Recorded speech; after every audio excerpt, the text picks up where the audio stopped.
So good morning, everyone. My name is Janet. Thanks so much for that amazing introduction. We're going to be with you for the next hour or so. This session is all about you, and we're going to give you some great updates about health and safety in Ontario, the prevention system, and what's new and exciting from Ontario, which includes the Health and Safety Excellence Program.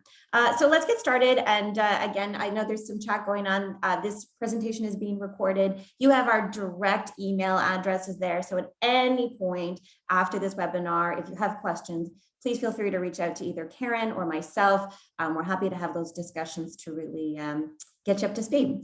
So a little bit more about the Zoom technology. It's so great to see so many of you here today, by the way. I know that, we're all trying to figure out what this new September looks like. But yeah, thank you so much for taking the time to be here. So again, there's going to be a chat box open, Q&A. Karen will be monitoring if you have any specific questions around health and safety. I will also be monitoring while Karen's talking. So if we don't get a chance to get to all your questions today, again, our emails are directly in the presentation. So we'd be happy to have those conversations, but feel free to leave your comments or any questions you might have as we're going. Okay, so a little bit about the agenda today. We're going to do a bit of an overview of the Ontario prevention system. It is very special in Canada. We're going to give you some great legislative updates. One of the concerns that Karen and I hear all the time is that as a business, I just can't keep up. I don't even know, things are changing so quickly, obviously with the pandemic and COVID requirements, but health and safety legislation in general. And I can attest to that. Again, I've been doing this health and safety promotion for over 20 years now. And I genuinely feel the last, 5 to 7 years, it's just been so expedited in terms of the health and safety legislation that is applicable to a lot of businesses. So we're going to touch on that. We're definitely going to spend some time giving you some updates around COVID-19, what may be practical and sensible for your business to know. And then we're going to talk a little bit about the Health and Safety Excellence Program. Okay, so let's showcase Ontario's health and safety system.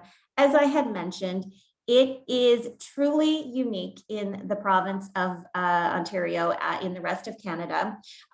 We have the privilege of having health and safety associations that support all sectors of the economy in Ontario for coaching, guidance, consulting, training when it comes to health and safety. So I'm just going to introduce the players a little bit. And as I said, this is unique to Ontario.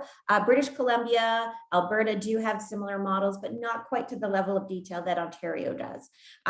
We definitely have a strong mandate in Ontario to make Ontario the safest province in Canada. And we're going to be talking about the ways that we can support that journey. So at the top, we've got the WSIB. It's been around now for over 100 years. It is a no-fault insurance system, which does prevent employers and employees from suing each other if there is a workplace illness or injury. It is no fault. Essentially. And I'm sure a lot of you have had experiences possibly with submitting documentation, understanding what return to work looks like, and then most importantly, what prevention can look like so that we don't have those incidents from happening again. So WSIB, as I said, that we are supported by employer premiums. They're paid in and redistributed across the system in Ontario. So the Ontario government, I'm not sure if you're aware or not, but the Ministry of Labor have now changed their name. It's a lot longer to say. It's the Ministry of Labor, Training, Skills and Development. So whenever you see that ML training TDSD, I can't even say MLTDSD, then you'll see that the name has changed. It's still the Ministry of Labor. There's still enforcement officers out who are looking at basic requirements, whether it's in the Occupational Health and Safety Act or the Green Book. They're looking for requirements around the regulations within different sectors. And also new in the last year and a half, they're looking at obviously the written plans and the COVID-19 precautions that businesses are taking. So Ministry of Labor, they've never been busier because obviously there's been a lot of interaction with businesses to understand what their COVID requirements are to prevent the spread. That's been their primary focus, but they also look after employment standards. And they do have 1-800 numbers. If you ever have questions, generally speaking, about the legislation, what it means to your business, you can call them and they will get back to you. Okay, so their website has been updated as well, but it is fairly self-serve. And we're going to see some of the new training requirements in just a minute. So again, what's unique to Ontario is we have 4 system partners that have been, there were actually 12 system partners. They amalgamated in 2010. You may have seen some of their banners. So Workplace Safety and Prevention Services, they serve agricultural, industrial, service sector primarily.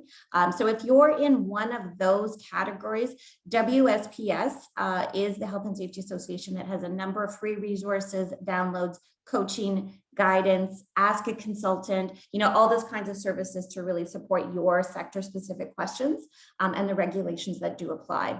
After that, we've got Public Services Health and Safety Association. So they are dedicated to municipalities, any form of education, so public, private school, separate school boards, post-secondary education institutions, and different levels of healthcare. So both hospitalization, long-term healthcare, daycares, that kind of thing.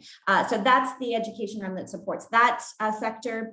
And then we've got Infrastructure Health and Safety Association, which may be the other big one that applies to a lot of you. If you haven't used their services yet, please do. Your WSIB premiums are paying for these health and safety associations.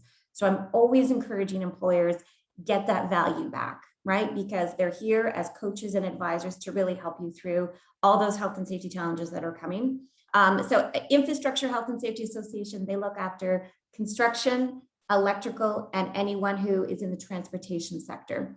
So even if you have, perhaps you're in a different sector, but if you have a fleet of vehicles that you need to manage, this is a great resource for you because they have all kinds of information on CVORs and circle checks and driver training.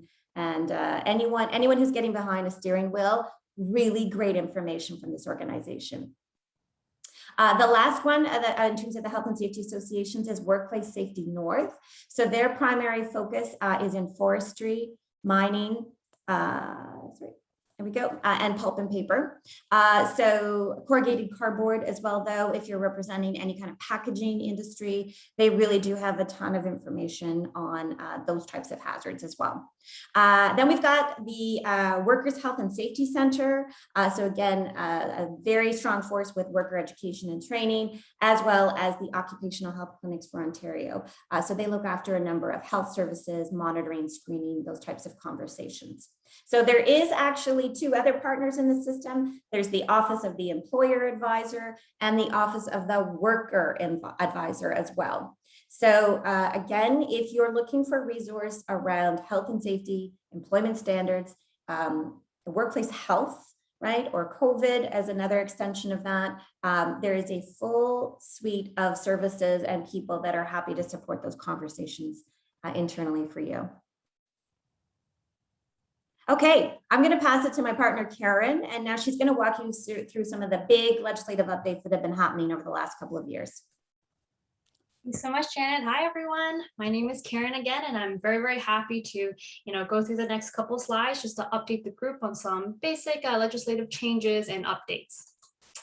All right, so what you see on the screen here, it might not be news to you. This is a poster requirement that's been mandated for quite some time now, since I think 2012, so shouldn't be news to most, but it's still good to remind everyone on the line about what it is and what it tells you basically. So again, as Janet mentioned, what used to be called the Ministry of Labor, now called the Ministry of Labor Training and Skills Development.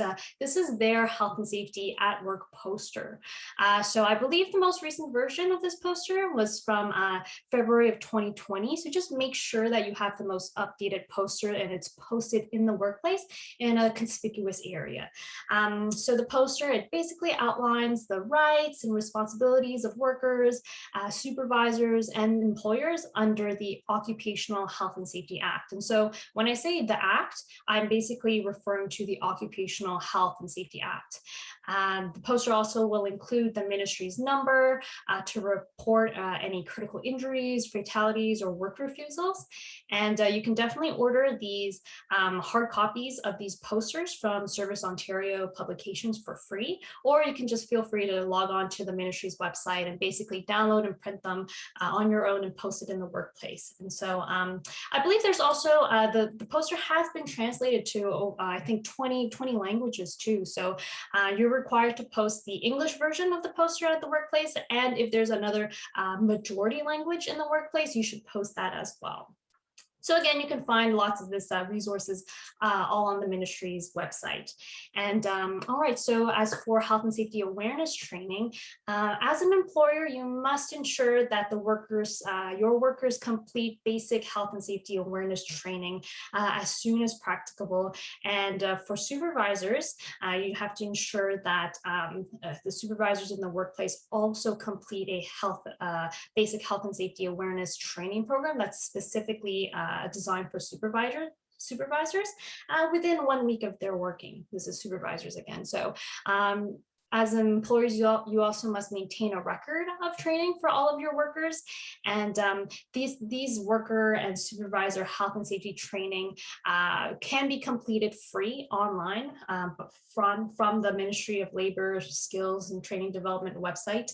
And the benefit of this training is that the training certificate or the record belonging to the individual, it's actually transferable. So let's say you're working at a workplace, you do the training, and then let's say you get a new job at another workplace. You can actually take this training that you get from the ministry website and actually transfer to a new workplace. So there's actually no requirement that this training is to be completed more than once, but obviously, you know, if you want a refresher training, you're more than welcome to do it multiple times. So once every year or however you feel.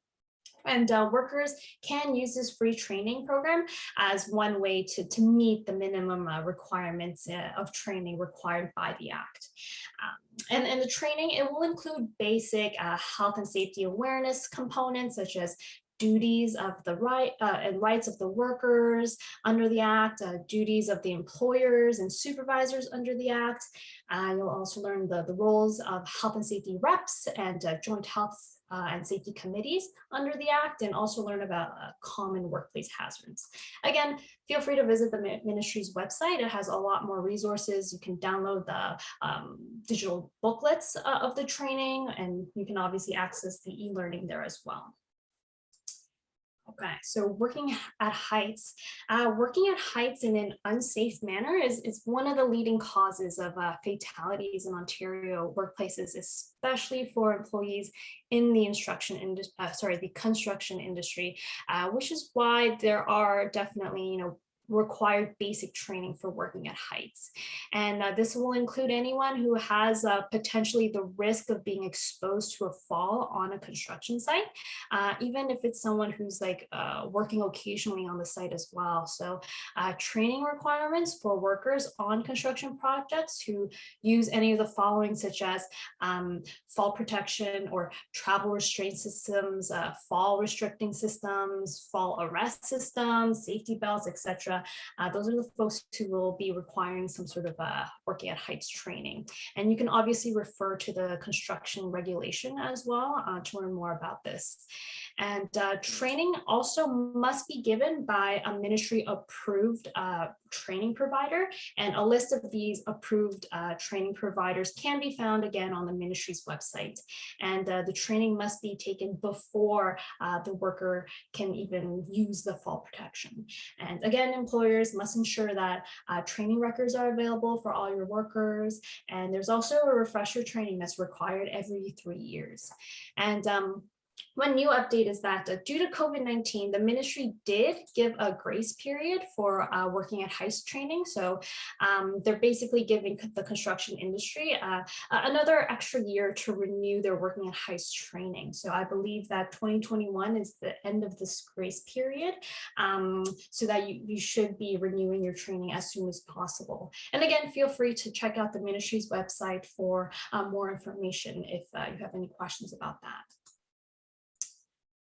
Okay, and another major change with actually WMIS is that the hazard labels and symbols have now been all made consistent on a global basis. So WMIS, it provides health and safety information on hazardous products that's intended for use or storage or handling in Canadian workplaces. And Canada actually has aligned WMIS with the globally harmonized system of classification and labeling of chemicals. So by now, there should be no hazardous products in the workplace with the old WMIS 1988 labels and MSDSs, so material safety data sheets. So right now, employers should have successfully transitioned to the WMIS 2015 system. And employers must ensure that workers who work with or may be exposed to hazardous products are clearly informed about all the hazards of what they're handling with, and that the supplier has provided about the products. So again, all workplaces should have successfully transitioned into WMIS 2015 by now. And if you've got any questions, you can definitely, a good resource to learn more about WMIS is definitely Health Canada or WMIS.org, or even the CCOHS, which stands for Canadian Centre for Occupational Health and Safety. So definitely check out those sites for extra resources. So some duties of the employers under WMIS is to educate and train workers on hazards that they're working with and the safe use of all these chemicals and hazards. Also, employers need to ensure that hazardous products are properly labeled, again, according to WMIS 2015. Prepare workplace labels and safety data sheets, so SDSs, no longer called MSDSs. So employers must prepare SDSs as necessary. Employers also need to provide access to up-to-date SDSs for all workers. And lastly, also, employers must review the education and training provided to employees, whether it's annually or whenever work conditions changes, or if you're introducing a new hazardous product into the workplace. Right. Okay, so let's talk about joint health and safety training. In Ontario, most workplaces with 20 to, I think it was 49 workers must have what's called a joint health and safety committee, so a JHSC. And the JHSC is made up of at least one worker or one employer or supervisor, managerial role member. And the committee's primary role is to identify workplace health and safety issues and bring them to the attention of the employer. And under the Act, at least one worker and one employer on the JHSC must be what we call certified, so certified JHSC members. And so the ministry also has, just like the Working at Heights training, the ministry also has a list of approved training providers who are able to certify JHSC members, which includes, health and safety associations, as Janet was mentioning, our 4 health and safety associations, and also a lot of private organizations as well, who are approved trainers by the ministry. And so actually one new change is that on June 30th, 2021, the Chief Prevention Officer has amended the Joint Health and Safety Committee certification and training program and training provider standards to include the option for distance learning. So now Joint Health and Safety Committee certification training can be provided or delivered either number one, via classroom setting, which is what we're normally used to before the pandemic. But now you can also do the training online via distance learning, which is when the instructor and the learner, they're separated by location, but you're doing everything online, and the training is live. It's happening real time, so that allows for instant feedback and clarification.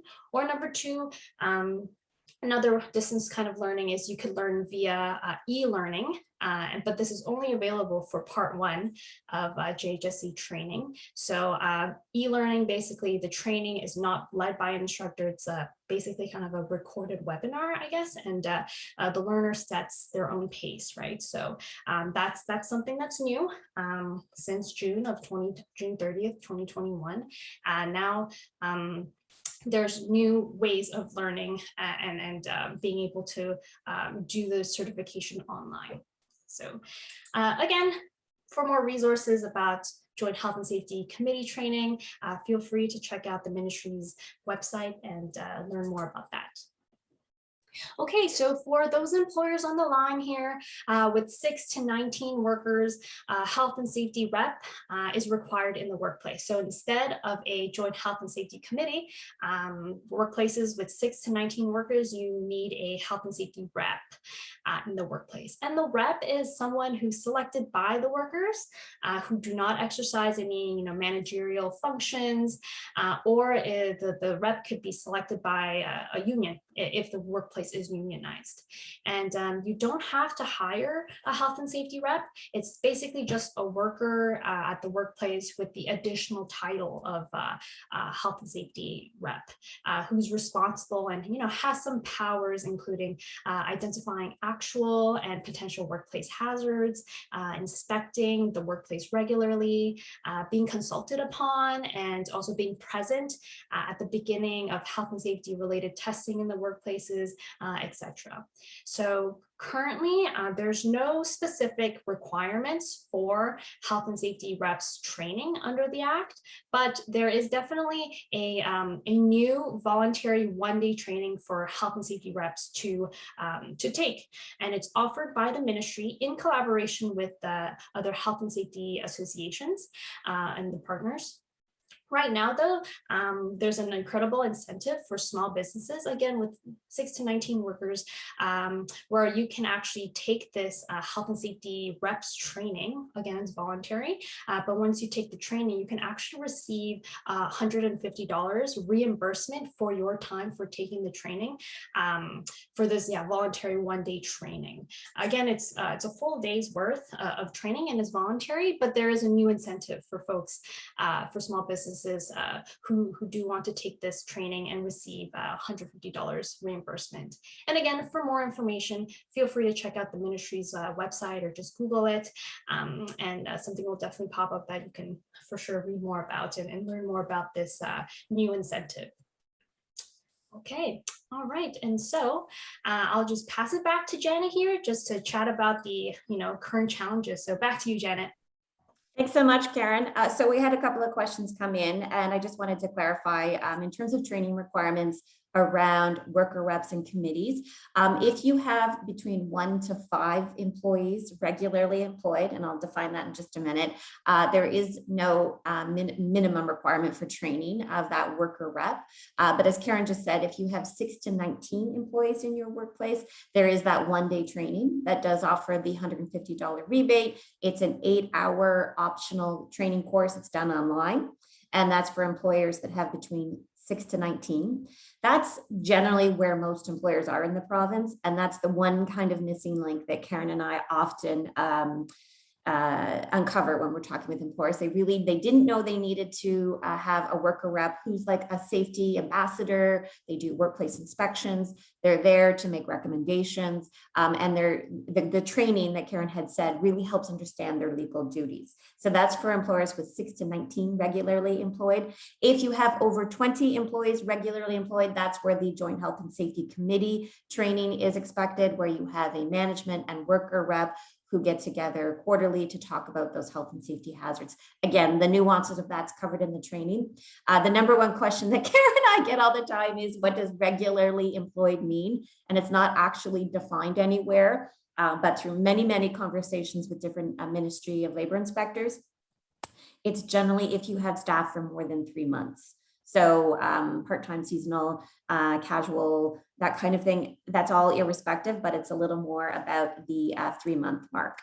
Okay, so let's talk about the challenges with COVID.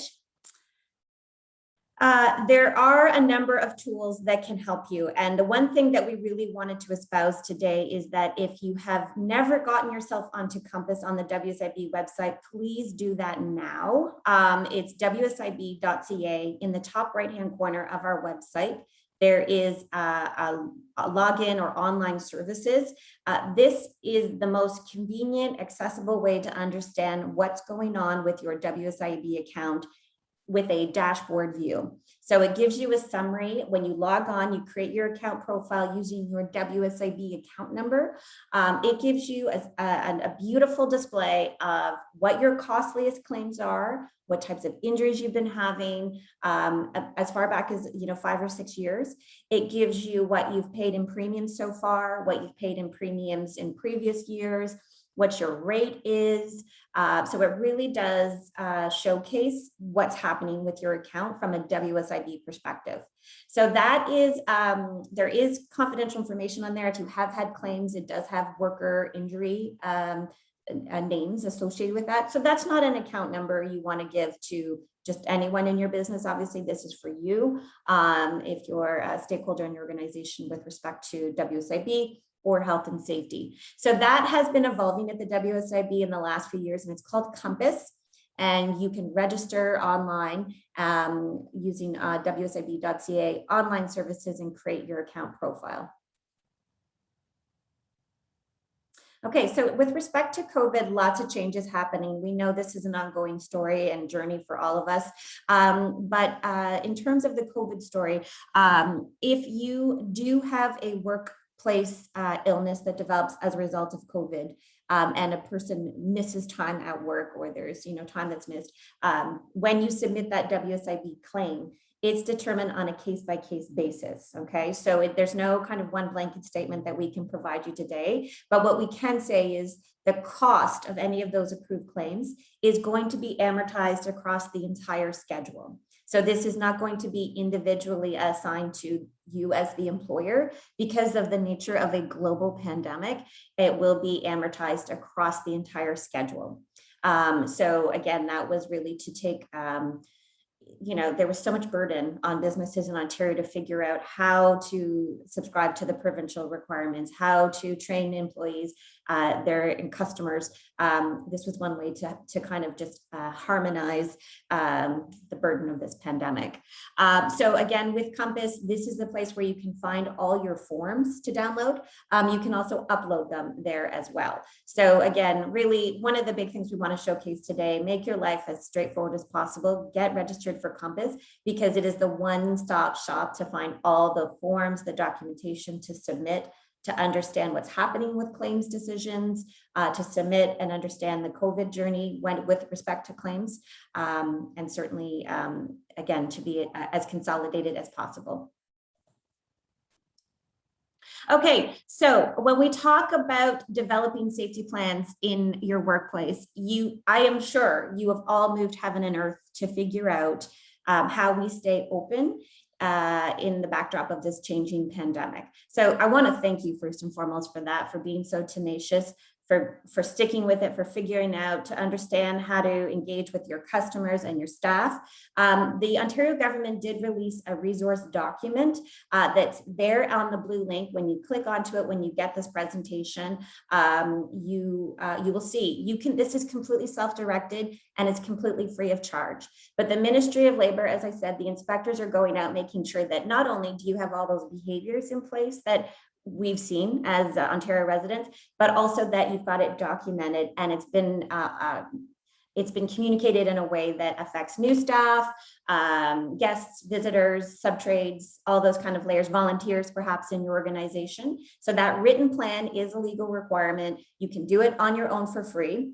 Or if you're looking to get a financial rebate, this is what Karen and I do. We help employers every single day join the Excellence Program to offset the cost of developing a health and safety program. And there is a rebate that is attached to joining the Excellence Program. And you can choose COVID-19 as one of your topics to fully plan, do, check, act, to implement it fully under the control of hazards topic. So the Excellence Program, we do have a number of public webinars if you're interested. We're going to go through some of the highlights of the Excellence Program today, but if you want more information, please reach out to Karen and I. We do this every day. We explain the Excellence Program. It's the only rebate program that the WSIB is offering, and it's here to support your health and safety journey. I will say it's optional. It's not mandatory, but if you're going to improve upon your health and safety program anyway, why not get that financial rebate, whether it's related to COVID and fully developing that program or other topics that you decide you may want to work on. So as we transition into the presentation, we do want to spend a few minutes just kind of giving you a little bit of a bird's eye view of the Excellence Program. It's only been around for about 2 years, but what it did, it really took the best of all the other previously legacy health and safety programs that the WSIB had. So perhaps you heard of safety groups or the Safe Communities Incentive Program, or, often Karen and I hear, oh yeah, I remember 5 years ago, I did this WSIB presentation and I got back some money. Those have all retired, those legacy programs, and this is the one program that you can join at any point through the year. So let's just understand a little bit more about what that means. There's basically 4 steps to joining and as being successful at it, and I'll break it down a little bit more. But essentially, step 1 is to join the program. And it means to align yourself. You're going to go to our WCB website and you're going to align yourself with what we call the provider network. So you're going to pick one provider to work with who's your coach and mentor, who understands our digital tool, all the, the platform that we communicate on. They're going to walk you through what topics are available for you, what's good, have those conversations to determine what topics you want to actually work on. And again, you can join anywhere in the province. Most of it is virtual, but if you can't be virtual or digital, of course, we still have hard copies of things if that's, again, if you're limited with that. But it is a digital tool that at any point during the year, you can join with your provider and get started on those health and safety topics. So I'm going to talk a little bit more about that, but step 2 is to really develop those topics that you choose. So you can choose between 1 and 5 topics to work on in that rolling 12-month calendar whenever you decide to join. And the rebate that you will earn is based partially on the number of topics that you choose. So if you are, trying to harmonize your business this year, you're trying to find some sustainability with staffing issues or time management, perhaps you're only going to choose a couple of topics to work on. Some businesses choose 5. There's no penalty if you choose 5, but you can only get done 1, other than your rebate is not what you thought it would be, but there's no penalty of any sort. None of this is punitive. It's all to support that bigger picture of moving the needle forward in Ontario by promoting health and safety.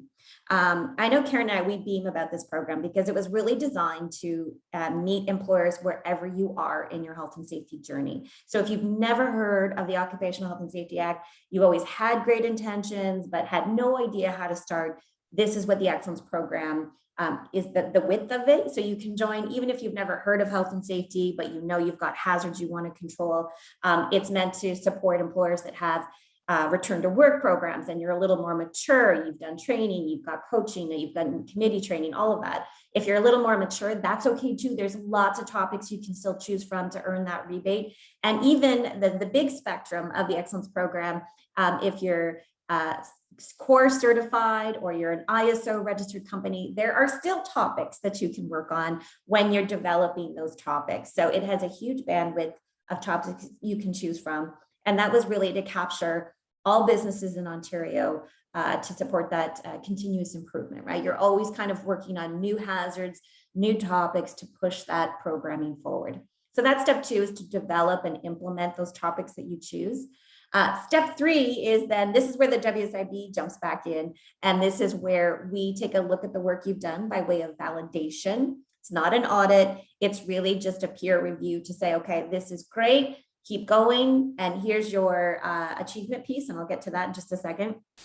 Or, you know what, this is really good. And please add this, this, and this for the next time around. Or this is good, but you forgot all of this, right? Sometimes that happens too, but there's no penalty if you need more time to make improvements, make corrections. It's really, let's just keep moving it forward. Let's just keep improving. So it's something that, when Karen and I talk with employers, it's just really inspiring that it is so supportive, irrespective of where you are in your journey or what's happening in your business. The achievement piece. So this is the part that Karen and I love talking about. This is where you're eligible to earn a rebate for every year you're in the program. So again, you join, it's a rolling cohort. So if it makes more sense to join this fall, then so be it. If you are a ski resort and winter is your busiest time, then you're going to join in the summer, whatever makes sense for your business, right? And for every year you're registered, you earn a financial rebate year after year after year. So this is not a one-time rebate. This can take as long or short as you need it to take to improve your business. And if you decide that you're going to be in this program for 20 years, then you're going to earn a rebate for 20 years for every year you complete the program. So again, that kind of flexibility are the things that Karen and I talk about all the time that really does support all of those internal operational concerns and needs that you're trying to manage. The other great piece about the achievement part is that when you decide to join the program, you earn a member badge, which is a digital badge that allows you to use it on social media, internet sites, corporate apparel, wherever you can dream up to say that you're committed to health and safety. And when you complete the different levels that I'm going to show you in just a minute, you're going to earn level badges as well. So again, a great proclamation, a great declaration of we're committed to health and safety. We're trying our best. It's a work in progress. We know it takes a village, but here's where we are so far. So those are the basic steps to the program. And I'm going to talk a little bit more about the provider piece, because any step to any great journey always starts with that first step, right? And this is where you get connected with a provider. So a provider, there are several dozen of them that the WSIB have pre-qualified to say, you're competent, you're capable, you're the expert in this field, you can handle this, you're geographically appropriate. So there's over 24 of them that you can choose from. And on our website, wsib.ca, when you get through to the Excellence Program, they are organized by sector. So you don't have to, go through every one of them. You pick 3. And much like shopping around for insurance or getting quotes on things, you want to understand, what are you going to offer me? What's the value that this provider is going to provide me? And, what does done look like? Tell me about your services. So I will tell you, there is an upfront fee to join the provider. Okay. So it is, though, generally a fraction of the rebate you're going to get back. So that was done intentionally. A lot of times, if you don't pay for it, you don't value it. And the providers are professional health and safety training companies that are going to give you tenfold the value that you will pay in the front end. So if you're interested in joining, a lot of providers have a spectrum of services and prices they offer. Everyone asks here and I, how much does it cost to join? It oftentimes can be as little as $400. Up to $1,800, generally speaking, if you're a large multi-site organization, and you have hundreds and hundreds of employees. It's based in most cases on your premiums. So the smaller you are, the cheaper it is, because we still want you to take that really substantial rebate home. Okay, so the providers are health and safety associations that I talked about. They're private training and consulting companies, as well as business improvement associations. And they are all dedicated to ensuring that you are successful in this program, as is the WSIB and teammates like Karen and I, right? We're here as a resource for you as well to help you through the process. Okay, so that's a little bit about the provider network. If you have questions, that's where Karen and I spend a lot of our time, is really just who's the right provider for you? How much are they going to cost? What's your rebate going to be at the end of it? And then you can make the business decision, right? We all know we want to improve health and safety. Do you want to do it on your own, at your own pace? Or do you want to be incentivized through the Excellence Program and get that financial offset to really support continuous improvement? Okay. So as I mentioned, one of the things that the word we say all around at WSIB is flexibility. And this program, as I said, was designed to meet employers where they are, not necessarily, where we think you should be. So there's different levels: the foundational level, intermediate level, and advanced level. You're going to determine the topics that are right for you based on your internal conversations with your provider, what's the immediate business need, right? And you don't have to do these levels in chronological order by any means either. So if you decide, you know what, we really have let the first aid situation drop, we would like to do some health and safety responsibilities that Karen had talked about earlier. But then, you know what, let's go into inspections and preventative maintenance, because that's also beneficial. In the intermediate level, that's no problem. Okay, you're going to have that conversation with your provider. So in terms of going through the program, you can only do each topic once, except for the control of hazards topic. So if you draw your attention to the green bucket, the foundations topic, it's been starred because you can do that for as many hazards as you have in your workplace. So let's determine you did a risk assessment and you're like, oh my goodness, we have 50 hazards that we've never even thought about, recognized, documented, coached, or trained on, and they're just happening in the workplace. Well, in theory, you could actually just pick those 5 hazards for every year for 10 years and work on those 50 hazards to get through the program and earn that rebate, right? Of course, you can pick other topics to complement those hazards. But as I said earlier, the journey is up to you, whether it's a 5-year investment, a 10-year, a 1-year investment. It's really up to you and what's going to support your business in terms of improving health and safety. Okay, you probably also noticed there's some other topics that have been starred there. So early days, as I said, this program's only 2 years old, so it kind of got launched in a pandemic, which it had to, shift very quickly. The ones that have been starred are the ones that really do support the improvement of the COVID-19, as I mentioned earlier. So under the control of hazards, you can choose that all by itself. COVID-19, we're going to document our plan properly and go from there. But if you have other topics that you want to include COVID as part of in terms of workplace health promotion or emergency response, that's part of the COVID discussion as well. Okay, I'm going to pass it back to Karen to talk about the rebates. Perfect. Thanks so much, Janet. And I'm sure lots of folks on the line here are wondering, so how much is the rebate? How much will I get?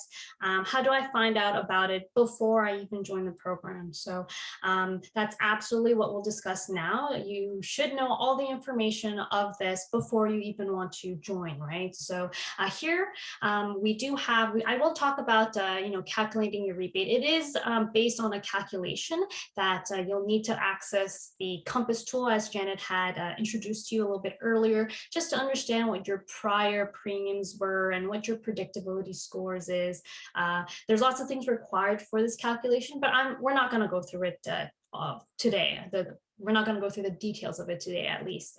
But I can promise you that Janet or I, we can help you calculate directly what your potential rebates will look like. Just reach out to us. You have our emails in the beginning of our slides here. And yeah, just reach out to us directly and we're more than happy to do that. Again, it'll be easier on your end if you want us to do the calculation so that you understand what you are getting back even before you join the program. So you can make a really good conscious decision to see if this program is valuable to you or not, right? And so here we have 3 different examples here for what the rebates would look like over a 3-year course. Again, you can join the program and stay longer for 3 years or shorter than that. Again, it goes into the flexibility that Janet was mentioning. But again, back to our examples here. So we do have 3 examples of 3 different employers who pay 3 different amounts of premium. So we have $2,000 in premiums, $7,000, and $80,000. And so the $2,000 and $7,000 premium examples, so 1 and 2, they are examples that basically show how our minimum funding floor looks like or works. So we are offering a minimum of $1,000 per topic back in rebates to you, up to 75% of your annual premiums, again, as part of the incentive to participate in this program. And so for the first example, the firm is paying $2,000 in premiums, and for them, they will be getting 75% back because they are paying lower amounts in premiums. And so if they join year after year, again, it's not a one-time rebate, as Janet had mentioned. If they join year after year for 3 years, by the end of the 3 years, they'll be getting at $4,500 back, right?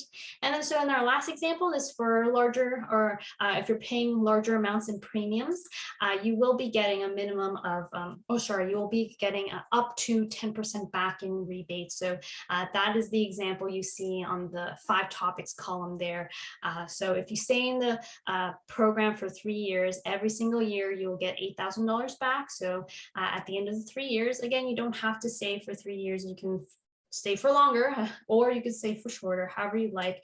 But again, in this example, if you stay for 3 years, you'll get $24,000 back at the end. Again, it's not a one-time rebate, and you will continue to receive rebates so long as you are in the program and completing new topics. So that's just an example of how your rebates can look like. It's a holistic picture, but if you want to know specifics on your business and specifically what you will be getting back for your business, feel free to contact Janet or I, and we're happy to do that one-on-one.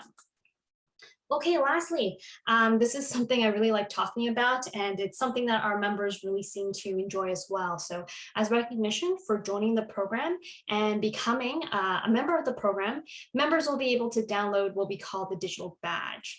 And these badges, I've seen these badges being used by our current members in many, many ways. Some of the standard ways of use that I've seen is putting them at the end of your email signatures, or even putting it straight on your business's website, right? And so there's lots of, these are just some standard uses. And again, the sky's the limit on how you want to use it. The badge will also be featured on our WSIB Safety Check website. And if for those who don't know what the Safety Check website, it's basically a WSIB website that anyone in the public can actually look up any business in Ontario and see their health and safety stats and trends. And lots of folks can also use this to compare yourself to your peers if you'd like to. So having a badge on your employer profile or on the Safety Check website, it can definitely strengthen your brand, build trust with your employees and customers as well. And again, the sky's the limit on, how you want to showcase these badges and demonstrate your commitment to health and safety. And it's definitely a really, really fun part and benefit of the program as well, actually. And actually, Janet, where else have you seen these badges, or where would you like to see them displayed on? Yeah, so it's so great when employers send us photos and great little pictures of how they're using it. So I've definitely seen it on corporate apparel, coffee cups or teacups, whichever you prefer. I would love to see it in the future on banners and flags rippling outside of your business, or on the side of vehicles in a decal form. I think, the social media is obviously instrumental, but Karen and I, we talk a lot about cake whenever we can. And I would love to see, as you complete all the levels, you have a celebratory cake or cupcakes that have this beautiful badge as part of the decoration. So I'm encouraging you, the sky's the limit. Whether it's mouse pads or baby onesies, why not? Let's do it. Let's do it, Karen. I would love to see it. But if you do go and you are really creative with that, please send us some photos, because I just love to see how different employers are incorporating it. And again, just to see it kind of evolving. So more to come for sure. But Karen and I would say it's a great way to fold in different creative minds within your business if they have a way they want to expand the digital badge and in other marketing or branding type efforts. So more to come, Karen. I can't wait. Perfect. All right, so we have scheduled some time at the end of the webinar to answer some questions. So if you have any questions, feel free to use that question function and ask us as many questions as you'd like. Again, if we can't answer any of your questions, we will get back to you, whether it's via email or whatnot. But yeah, let's just take some time here to look at some questions. We did have some questions come in throughout the presentation, so thank you so much for doing that. And maybe we can go over that if I don't see any questions coming up right now. So all right, let's just go through some of the questions that came in throughout the presentation so that we can share it with the greater group. So somebody had asked us, all right, so someone, which employers are supposed to have WHMIS training? Okay, so that is a very great question. So in general, you're required, a workplace is required to have or give WHMIS training to employees if the workplace is working with hazardous materials or hazardous chemicals. So everyone in the workplace, all the workers should be understanding how to safely handle or store the chemicals, or even if they're exposed to it, what are the safety precautions that the worker needs to do or have around in the workplace in order to be working safely with this hazardous material. So of course, you can also check out the ministry's website as well. If you have any specific questions, they have a lot of resources there. Or you can, check out CCOHS for more questions too. They have lots of resources as well. All right.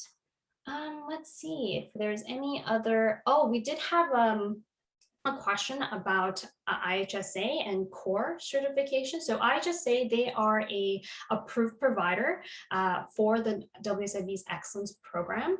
And again, they are one of the Health and Safety Associations. So again, it stands for Infrastructure Health and Safety Association. They are an approved provider for the Excellence Program. And they are also the certification body who certifies the core program. Which is mostly intended for the construction industry, and lots of construction construction employers, they are getting on board with getting core certified. And lots of folks, actually current members, they are doing getting certified for core and doing the excellence program concurrently, and that's completely fine. Some folks, they choose to do one before the other. Again, it just speaks to the flexibility of the program. So if that's something you're thinking of doing, being core certified and joining the excellence program, that's definitely something that is available and eligible for you to do as well. So that's great. Actually, we love, the more certifications, the more health and safety that you have, that's even better, right? So yeah, Janet, is there any other questions that are coming in? Yes, I think in the time that we have left, we'll just answer this one question. Ministry labor funded work programs require that employers have WSIB coverage or an alternative workplace safety insurance. Service providers of these programs have to assess if their assurance, if not WSIB, is an alternate workplace safety insurance. What is the key criteria we should be looking for on their policy to know that it is workplace safety insurance? Can you describe what aspects of terms of insurance coverage under the WSIB should be mirrored under an alternative workplace safety insurance to know if it is comparable coverage or truly a workplace safety insurance? That is a long question. Okay. So I have done subcontractor management. So I'm going to talk to that experience a little bit, but definitely I would call, obviously, two people. Call your insurance broker, but also the WSIB or customer care line, because there are very few industries that are kind of left that can opt out of insurance, generally speaking. Of course, we know that there are things like municipalities that don't have to carry it. There are banks, there's doctors and dental offices, some golf courses. There's an odd mix of employers that don't necessarily have to have it, although can opt to have it.